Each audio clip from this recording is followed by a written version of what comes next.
Assalamualaikum warahmatullahi wabarakatuh. Ya, pada kesempatan kali ini kita masuk ke materi kedua, yaitu tentang keimanan. Ya, di sini kita bagaimana meningkatkan keimanan kita dengan melihat keimanan itu dilihat dari sudut pandang iman kepada kitab-kitab Allah. Mungkin sebelumnya kita semua sudah pernah mempelajari apa itu iman. Nah, di sini kita mencoba meningkatkan keimanan kita dengan memperhatikan kitab-kitab Allah Subhanahu wa taala.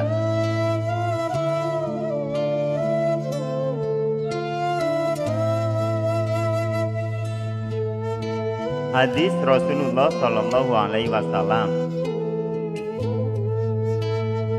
taraktu fiikum amroini ma in tamassaktum bihima lam tadillu abada kitaballahu wa sunnata rasulillah. Rawahu Hakim. Yang artinya, ku tinggalkan untukmu dua perkara pusaka. Kalian tidak akan tersesat selama berpegang teguh kepada keduanya, yaitu Al-Quran dan Sunnah Rasul.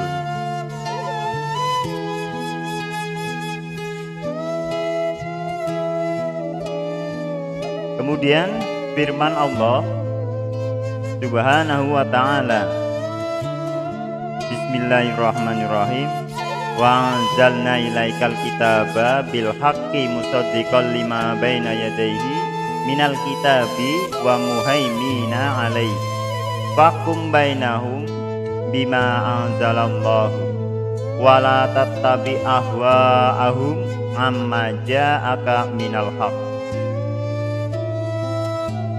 Quran Surat Al-Maidah ayat 48, yang artinya, dan kami telah menurunkan kitab Al-Quran kepadamu Muhammad dengan membawa kebenaran yang membenarkan kitab-kitab yang diturunkan sebelumnya dan menjaganya, maka putuskanlah perkara mereka menurut apa yang diturunkan Allah Subhanahu wa ta'ala, dan janganlah engkau mengikuti keinginan mereka dengan meninggalkan kebenaran yang telah datang kepadamu. Quran Surat Al-Maidah ayat 48.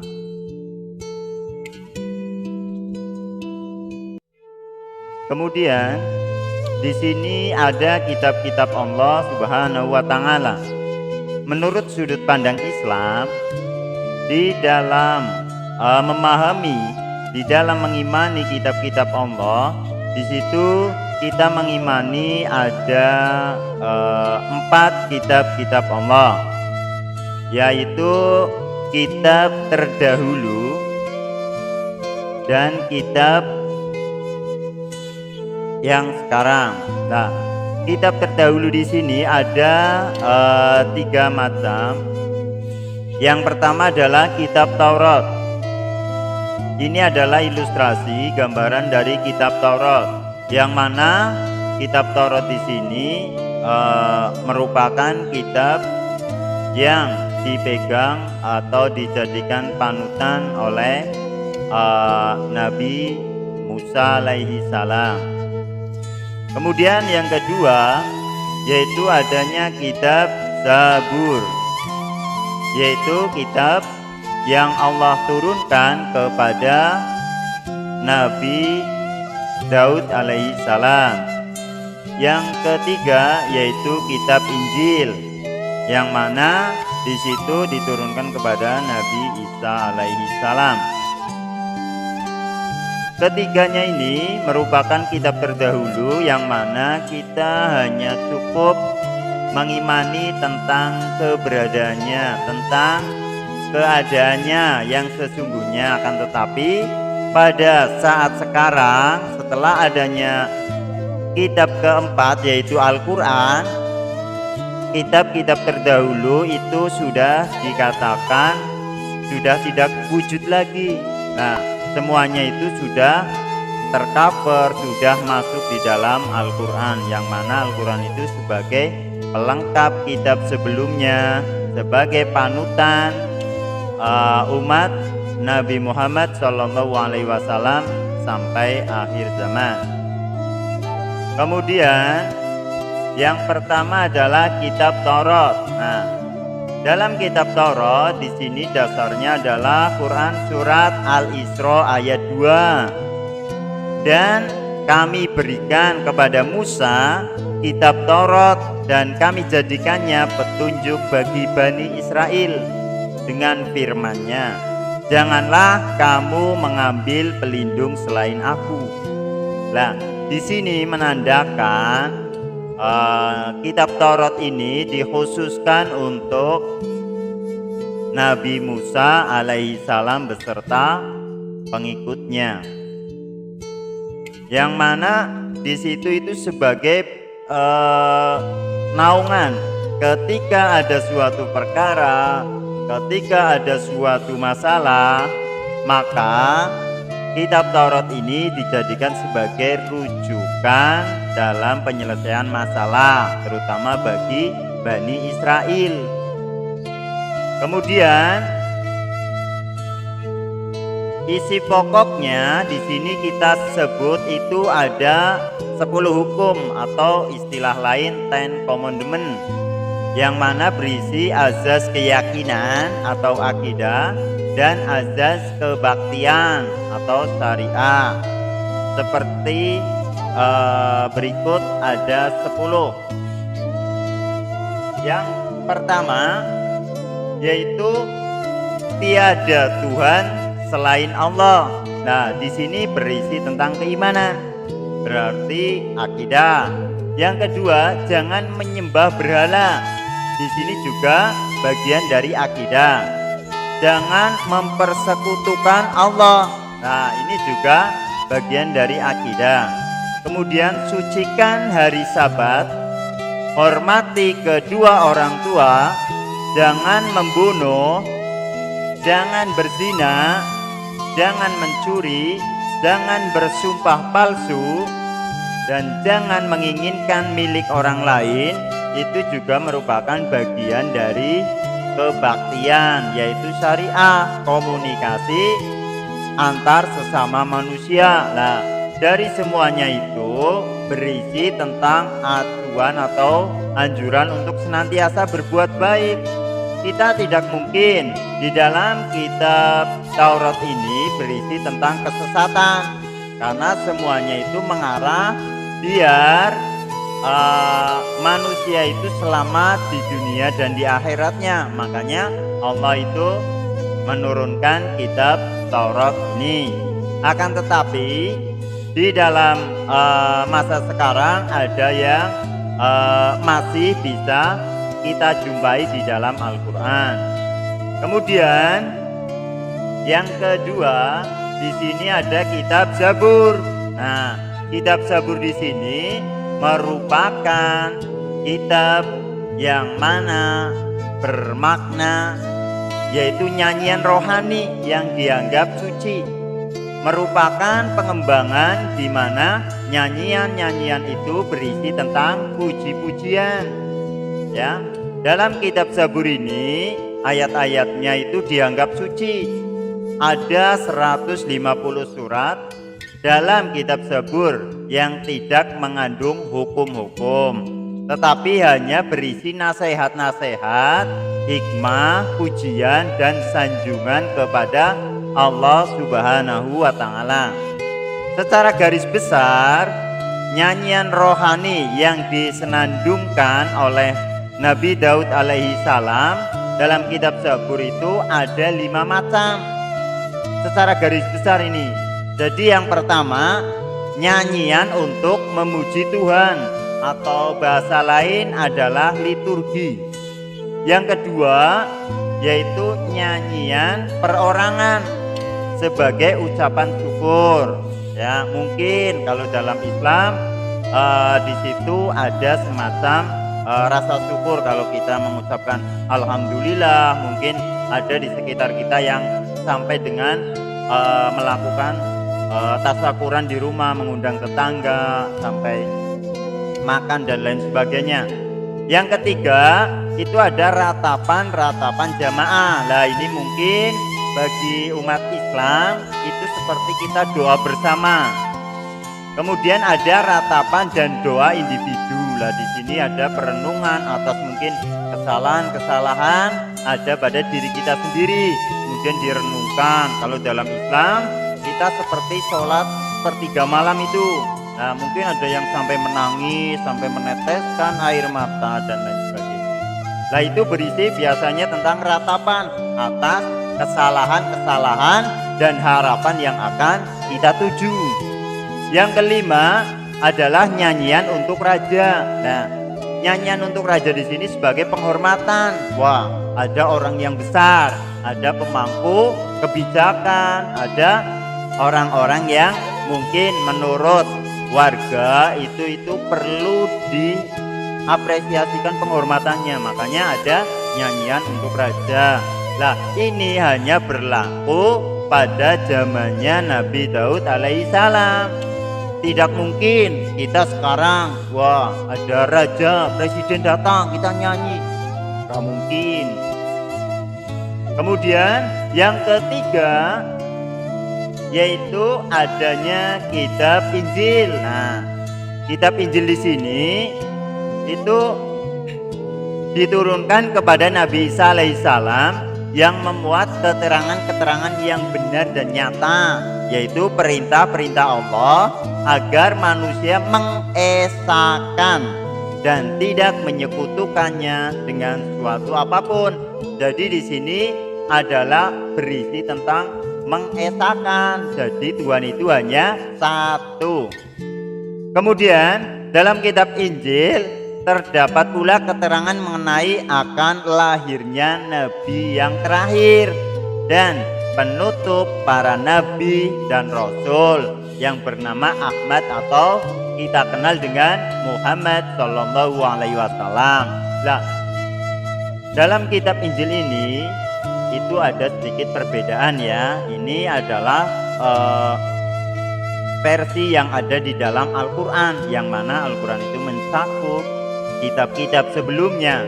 Sementara di kitab Injil yang mungkin mohon maaf, kitab Injil yang sekarang ada itu ada sedikit perubahan-perubahan yang sudah tidak sesuai dengan dua hal ini menurut sudut pandang Islam. Kemudian ya, adapun firman Allah yang mana pada Quran surat Al-Hadid ini ya, yang mana artinya kemudian kami susulkan rasul-rasul kami mengikuti jejak mereka, dan kami susulkan pula Isa putra Maryam, dan kami berikan Injil kepadanya, dan kami jadikan rasa santun dan kasih sayang dalam hati orang-orang yang mengikutinya. Jadi orang yang mengikutinya atau istilahnya itu kaumnya itu diberi rasa kasih sayang. Nah, itu berdasarkan Quran surat Al-Hadid ayat 27.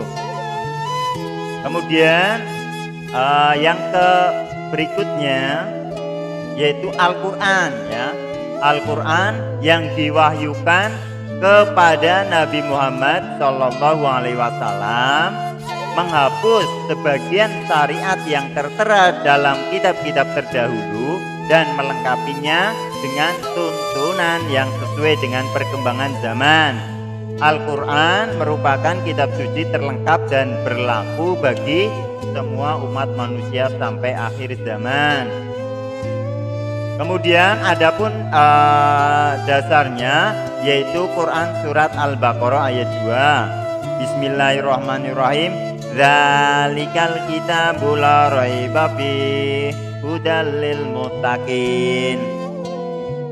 Yang artinya kitab Al-Quran ini tidak ada keraguan padanya, petunjuk bagi mereka yang bertakwa. Kemudian isi pokok dalam Al-Quran ya, itu ada beberapa ini yang utama. Yang pertama yaitu akidah atau keimanan ya. Di situ Al-Qur'an itu berisi tentang keimanan. Yang kedua atau B, ibadah, yaitu baik ibadah yang mahdhah maupun yang ghairu mahdhah. Nah, ibadah mahdhah seperti apa? Ibadah yang sudah ada ketentuannya dari sananya, jadi tidak bisa kita robah. Contohnya kayak kita itu sholat. Nah, kita nggak bisa mengotak-atik sholat, misalkan kita buang sujudnya, kita buang rukunya, kita nggak boleh karena itu sudah aturan dari sananya, tata caranya ya, itu adalah ibadah mahdhah. Sementara ibadah ghairu mahdhah yaitu ibadah yang kita itu membuat orang lain senang, yaitu ibadah yang tidak ada ketentuan dari sananya. Karena apa? Membuat orang lain senang itu kan caranya bermacam-macam, tidak hanya dengan satu cara itu. Yang ketiga yaitu akhlak seorang hamba kepada Khalik, yaitu kepada sesama manusia dan kepada alam sekitarnya. Jadi akhlak itu kepada sang Khalik, yaitu sang pencipta. Nah, akhlak kita sebagai hamba Allah kepada Allah itu seperti apa kita komunikasinya. Kemudian kepada manusia kita bagaimana ya, misal kita saling tolong menolong, bantu membantu, lah itu bagian dari akhlak kepada sesama manusia. Kemudian akhlak kepada alam sekitar kita. Nah, kita punya fasilitas ya, fasilitas itu dari Allah kita kelola, bukan kita eksplor loh ya, tetapi kita kelola. Bagaimana misal kita menebang pohon, maka kita harus menanamnya. Nah, itu sebagai penggantinya. Jadi ada pergantian. Yang keempat yaitu muamalah, yaitu hubungan manusia dengan sesama manusia ya. Contohnya kita itu jual beli, kita itu pinjam meminjam. Nah, itu bagian dari muamalah. Kita kerjasama, ada bisnis bersama misalkan ya, kita ada usaha bareng-bareng, kemudian keuntungan dibagi dua, itu juga bagian dari muamalah. Yang kelima adalah kisah. Nah, di dalam Al-Quran itu bercerita tentang Nabi dan Rasul, orang-orang yang soleh dan orang-orang yang ingkar. Lah, itu di situ diceritakan semua. Yang keenam adalah semangat mengembangkan ilmu pengetahuan. Makanya kalau orang-orang yang mempunyai keimanan yang kuat terhadap Al-Quran, biasanya imannya berkembang, ilmunya juga ikut dikembangkan. Makanya di situ sebagai semangat mengembangkan ilmu pengetahuan. Kita sebagai umat Islam wajib meyakini dan mempercayai semua kitab-kitab Allah, baik Taurat, Zabur, Injil, dan Al-Quran. Keimanan kepada kitab-kitab selain Al-Quran dilakukan dengan cara menghormati dan menghargai keyakinan mereka, meskipun kadang ada yang berbeda dengan diri kita. Mari kita mulai saat ini ya, untuk menjadikan Al-Quran sebagai pedoman hidup dengan cara membaca, mempelajari, mengkaji, dan mengamalkan isi kandungannya dalam kehidupan sehari-hari kita. Jadi hidup kita ada maknanya, sumbernya jelas dari Al-Quran ya. Nah, itu semua merupakan penjelasan tentang keimanan kita kepada kitab-kitab Allah. Mungkin hanya itu. Billahi taufik wal hidayah. Mohon maaf apabila ada salah. Terima kasih. Wassalamualaikum warahmatullahi wabarakatuh.